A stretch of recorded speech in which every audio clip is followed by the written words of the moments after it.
Welcome everybody to the last video, sadly, of the 2016 season. It goes so fast. How are we already at the finish line?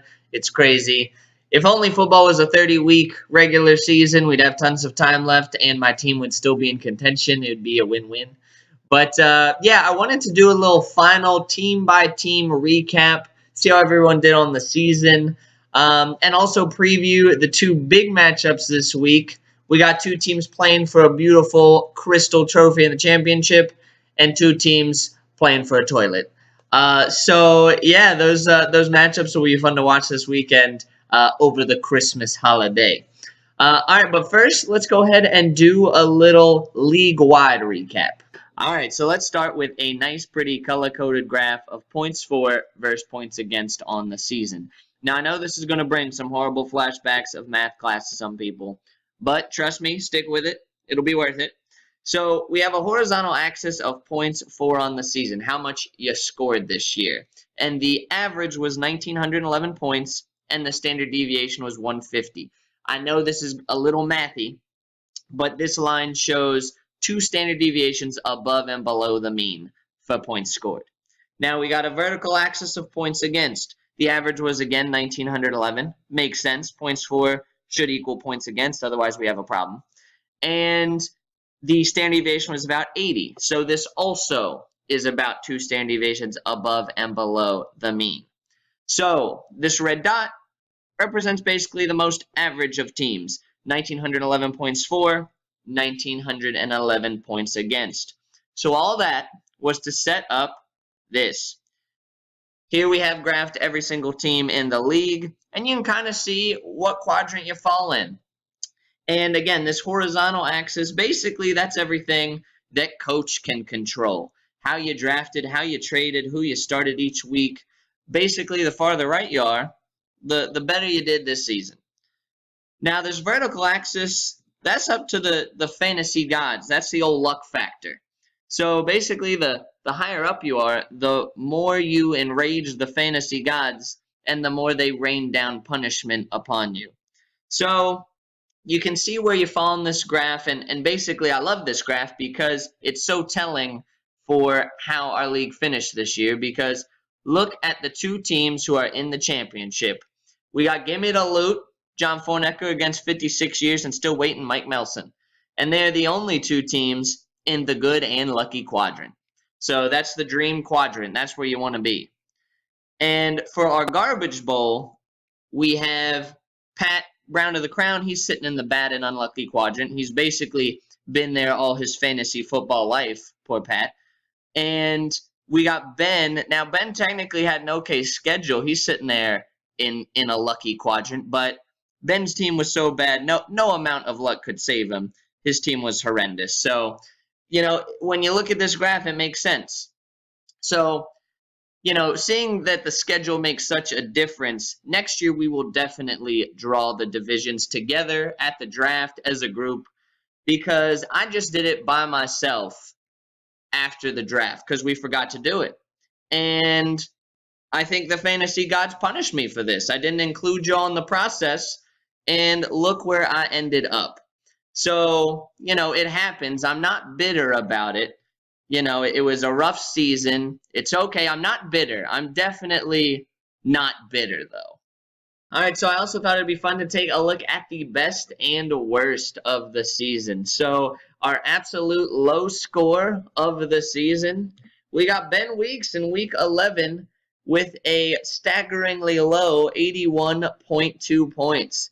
And it's worth noting this barely beat out Ben's crapper of 82.6 points in Week 13. So Ben's spending entirely too much time in the 80s of scoring this year. So it makes sense he is playing for his life in the garbage bowl.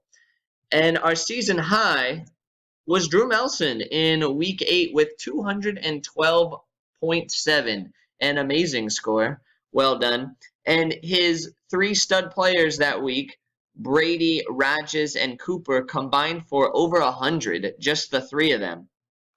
And sadly, these three same stud players last week let Drew down with a combined 23 points. So oh, Drew should have told him in week 8, save a little for the playoffs. I don't need it all right now. I'm gonna need you in week 15. So quite a showing here, though. Well done with the season high. All right, so let's go ahead and do a final power rankings. And for each team, we're going to look at the best and worst selection from the draft way back in August.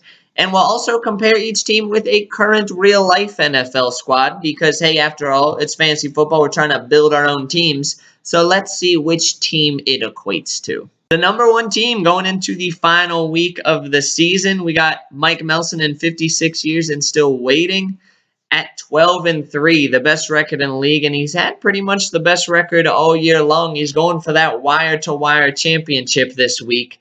And his best pick of the draft, he had a lot of good ones, but we'll go with Matt Ryan in round 13. The value because he picked him after all the Mariotas and Winstons and Cousinses were all gone. He snagged Ryan super late, and that strong quarterback play has carried him all year long. Nice job. The worst pick of his draft was definitely Jeremy Maclin, third-round pick. Maclin, it wasn't by fault of bad play. Maclin's been injured on and off the field all season long, and he's currently the number 76 wide receiver, not what you want out of your third-round pick.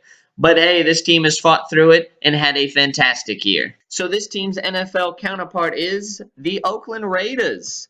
So the Raiders did not have first place expectations this year, not in a division with the Broncos and the Chargers and the Chiefs.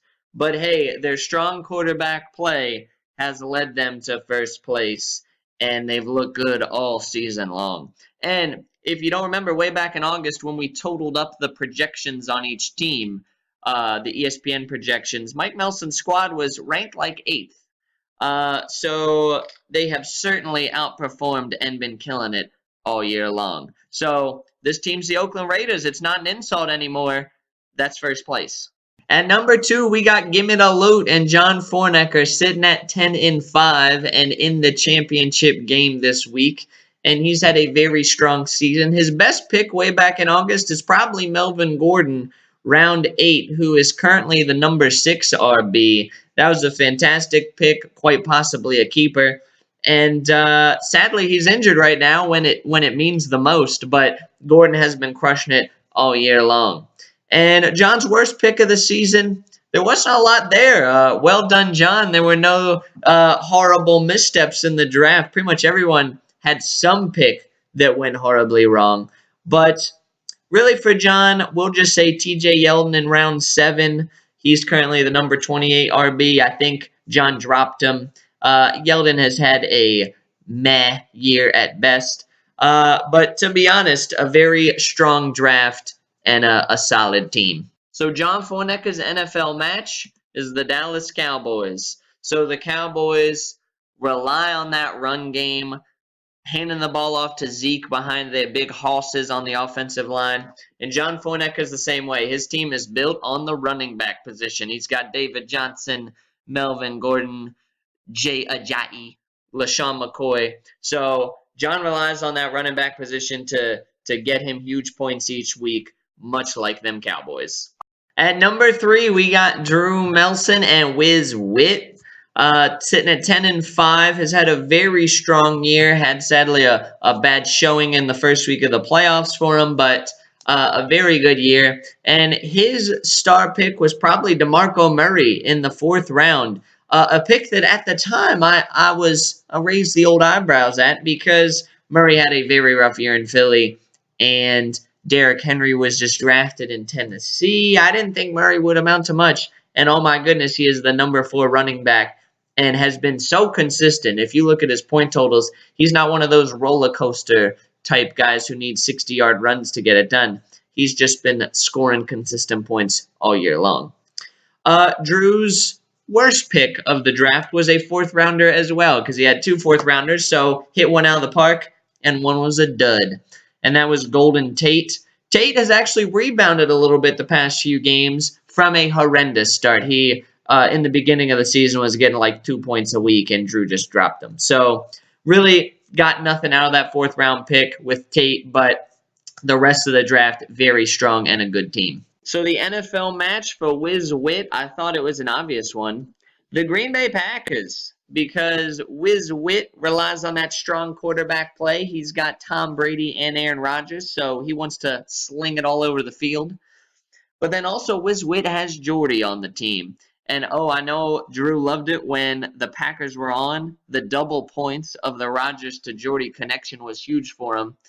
And much like the Packers, Wiz Wit started a little slow on the season, had to, find his groove, and then came on strong in the second half. And the Packers are surging right now, much like Wiz Wit did at the end of the season. So Drew had a lot of eggs in that Packer basket this year. At number 4, we got John Fitzsimmons and Team IR sitting at 8-7. But hey, he limped into the playoffs and made it to that all-important top 4, so well done. And his best pick of the season, probably the 8th round, Travis Kelce, because fun fact, I didn't know this till making the video, Kelce is the number 1 tight end on the season. So he has quietly been the best player at that position. And then for his worst pick, there are a few choices here because Team IR, what an appropriate name. He's not kidding. John Fitzsimmons' first 4 overall picks hit the IR at some point on the season. That's amazing when your top 4 picks have been injured and the injury bug bit you that badly to still make it to the playoffs. So kudos.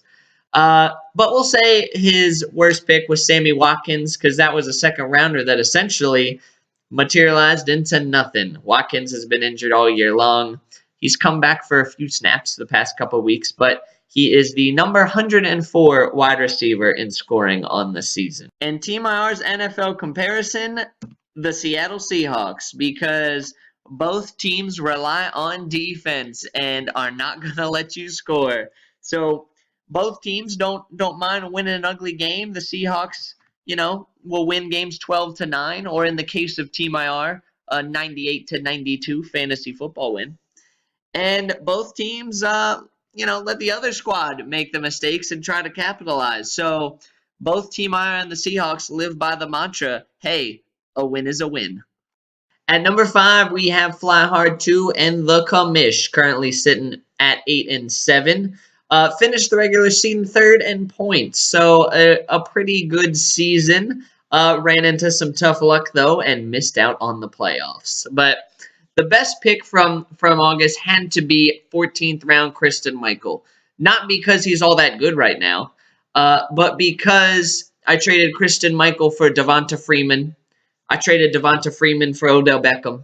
And then I traded Odell Beckham for Gronk, Marvin Jones, and Cole's first-round pick next year. So Kristen Michael turned into quite a haul. Perhaps I did too much trading when one player leads to 3 trades like that.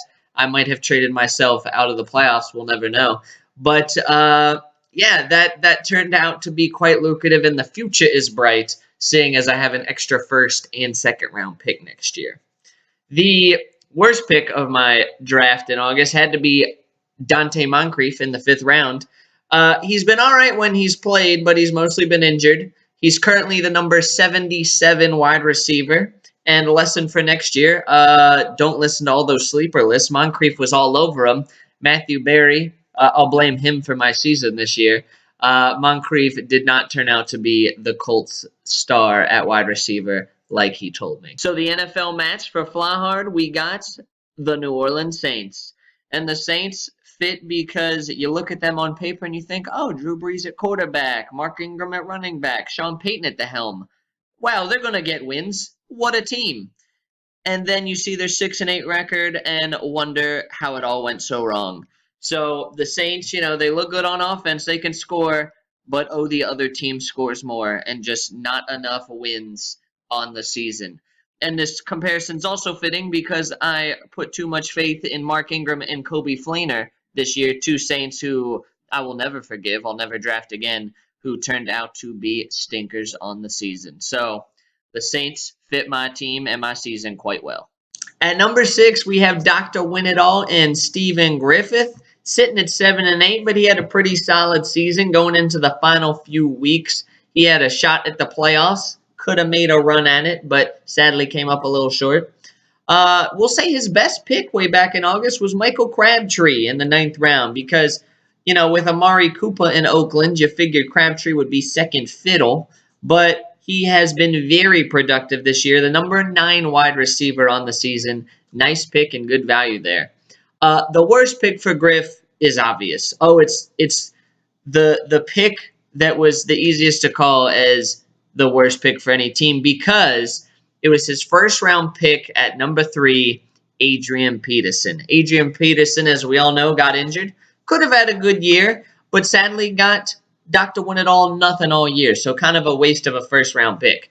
But why it is the obvious choice for worst pick for Griff this year is because he is the self-proclaimed superfan of America's team, the Dallas Cowboys. Oh, the Cowboys are so good. Oh, my goodness, the Eagles are so bad. Go, Cowboys, go. Ezekiel Elliott was sitting there for Griff, just waiting, just being begged to be taken at number 3, and Griff passed on his Cowboy for Adrian Peterson. And Mike Melson, the number 1 team in the championship, snatched up Zeke, and the rest is history. So Griff missed a golden opportunity with his Cowboy in the first round. Who knows what the season would have been like if he had Zeke on his team. And in accordance with Griff snubbing a Cowboy in the first round of his draft, his NFL match, the Philadelphia Eagles. Congrats, Griff. You have come to the good side. So actually, these two teams are quite a match for each other because Griff's team started off strong, was looking good right off the bat, came out of the gates with a few wins, and then hit a wall in the middle of the season. And sadly for the Eagles, they did the same thing. Start off 3-0, and as hysteria grew and talk of playoffs started, the team came crashing back down to earth. And both Dr. Win It All and the Eagles sitting around 500. So, match made in heaven. Dr. Win It All, the Philadelphia Eagles. All right, next up at number 7, we have Stephen Cole and Testy Cole. Currently sitting at 6 and 9 and has had a bit of a rough year as compared to his championship run last year. But we'll say it's deserved as he has sullied our league with his disgusting team name. And, yeah, Cole ran into some bad luck, but he had a bright spot in the 13th round in the draft with Dak Prescott. What a find. And if y'all remember back in August, the day of the draft was when the news came out that Tony Romo had broken all of the bones in his body yet again. And so Cole pounced, and Prescott was kind of an unknown at that point, but it turned out to be a steal. But that was really Cole's only choice for best pick because if you look at the rest of his draft, it was trash. His picks were just miss after miss with DeAndre Washington, James White, Marvin Jones, Kamara Aiken, Chris Ivory. If none of these names sound that familiar, it's because they're all awful NFL players. We'll say his worst pick on the season, though, we'll go with his first pick, Brandon Marshall in the first round. Not really by the fault of Brandon Marshall or Cole. It's just that the quarterback play of the Jets has been atrocious. He has a bunch of nobodies throwing to him. So not much you can do there when Bryce Petty is just heaving up wobblers to you. But Cole, a tough season, and he'll be playing for next year. All right, Cole's NFL match is the Carolina Panthers. And, it just makes perfect sense because both Cole and the Panthers last year, championship caliber squads. And this season, sadly, do not look the same and have been out of the playoff hunt pretty much from the get-go. And both of these squads had offseason moves that perhaps tore the team apart. The Panthers, they let Josh Norman go to the Redskins, and their defense has not looked the same since. And with Stephen Cole, perhaps you all remember, he had a keeper selection of Josh Gordon. So quite a gamble there. Gordon, I believe, is in rehab. Who knows? All we know is he's not playing football. And yeah, Cole, had a lot of faith in Gordon and was keeping him as that lottery ticket. But as most lottery tickets go, turned out to be worthless. At number 8, we have Greg Bernardi and the Melson Hunter, who is currently sitting at 5-10, but has avoided the garbage bowl. So congratulations there, Greg. We all knew you had an awful hand dealt to you this season, where Shane screwed your team over. But hey, you avoided last, and that was really the goal all along. And so yeah, you'll have next year to build up your squad as you see fit. So we won't go over any picks for Greg because he was auto drafted. He had no picks, so we won't analyze good old auto draft. Let's jump to his team. And Greg's NFL match is the LA Rams. And these comparisons, they keep fitting. They make sense because both Greg and the LA Rams are newly formed teams. Give them some time. They just started. They have some new pieces. They got to figure out how they fit together. And the Rams just fired Jeff Fisher and are, in a state of flux. And we'll say Shane was the Jeff Fisher for this team. Greg has now taken over, and basically we'll see what he can do in the future. So, yeah, a lost year for both of these squads, but who knows what the future holds. Next up at number 9, we have Pat Jordan and good old Brown to the Crown. And we have seen this movie before with Pat near the bottom of the power rankings at the end of the season yet again. So he's currently sitting at 5-10 on the season. And yeah, it started off strong for Pat, and he was projected to be a solid team this year, but it did not turn out that way. It has gone down the toilet, which ironically might be what Pat owns yet again this coming year. So Pat, looking back at his picks back in August, he just can't draft year after year. I don't know what it is, Pat. Even this year, when ESPN projected him as the number 1 team after the draft, and we think he can draft, he can't draft. So it was a struggle trying to find a best pick for Pat. I'll go with Marcus Mariota. 10th round, he has quietly been the number 7 QB this season. So Mariota looking good as a young player in the NFL and a good solid pick by Pat. But the first 9 picks for Pat were rough. And in trying to find a worse pick for Pat, it's tough because, man, it was like a 6-way tie. But instead of a worst pick, we'll go with a worst position because as a whole, running back was disastrous for Pat. When you look at back at August picks, you can't even believe his 2nd round pick, Doug Martin, who is currently the number 45 running back. His 3rd round pick, Eddie Lacy, he's currently the number 70 running back. Then his 6th round pick, Arian Foster, currently the number 97 running back. It's just unreal. His 2nd, 3rd, and 6th round picks, all running backs, all waiver wire garbage by the end of the season. And so Pat's team, yet again, it happens year after year. He has a giant crater at running back that is the downfall of his team. And go look at the scoreboard for this week for the Garbage Bowl, and you'll see Pat's running backs, and you wince. It's terrible. So we'll see what happens for Pat this coming week. See if he can avoid last place for a 3rd year in a row. In Pat's NFL match, a lot of you have probably already figured it out, of course, the Cleveland Browns. Oh, Pat, if your team is that bad, do not have Brown in the title. It invites the comparison. So the Browns have just been a train wreck, as has Pat's team.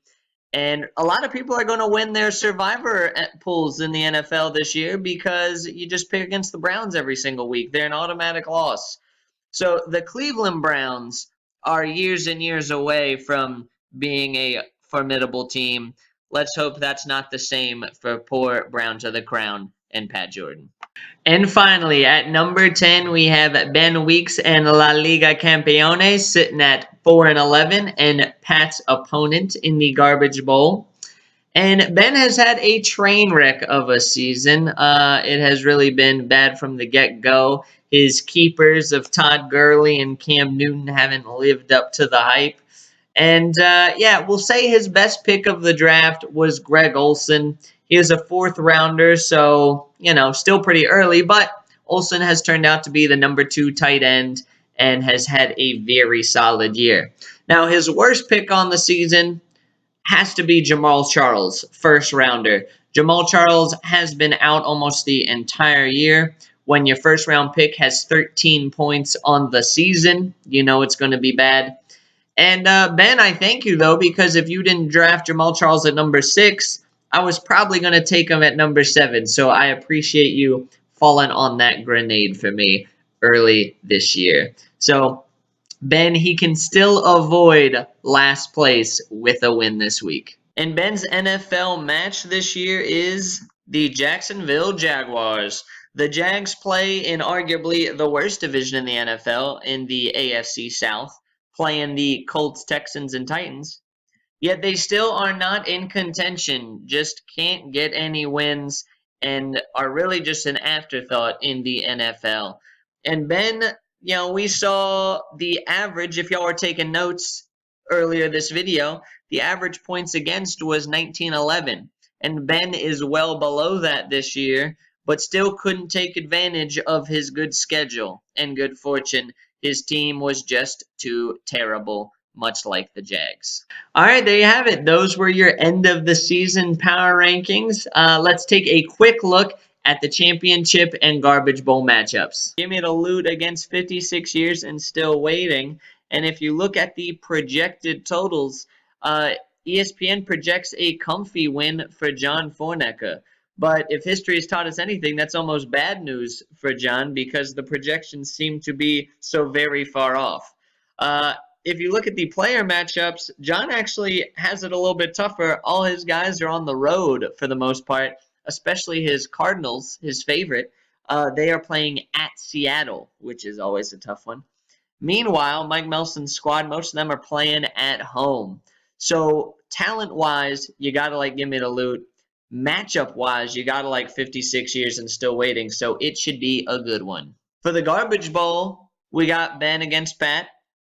And looking at the matchups, it's kind of the same thing. Ben has great matchups at home. His running backs are playing the 49ers and the Browns. Does it get any better?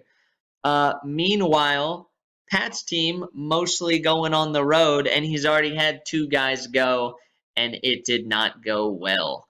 So Ben has the early edge in the garbage bowl. We'll see if Pat can make up ground. He'll have to lean on Antonio Brown, as he always has, to come back in this one. All right, everybody, that does it. Hope you enjoyed the video and hope you have enjoyed yet another fantasy football season. It has been a great time, as always. But hey, in a keeper league, there's no off season. Still work to be done. Still keepers to be looked at and trades to be made. But yeah, enjoy watching the championship and garbage bowl matchups this weekend. I know while I'm watching the games, I will be refreshing that scoreboard all weekend. So, all right, fellas, good luck.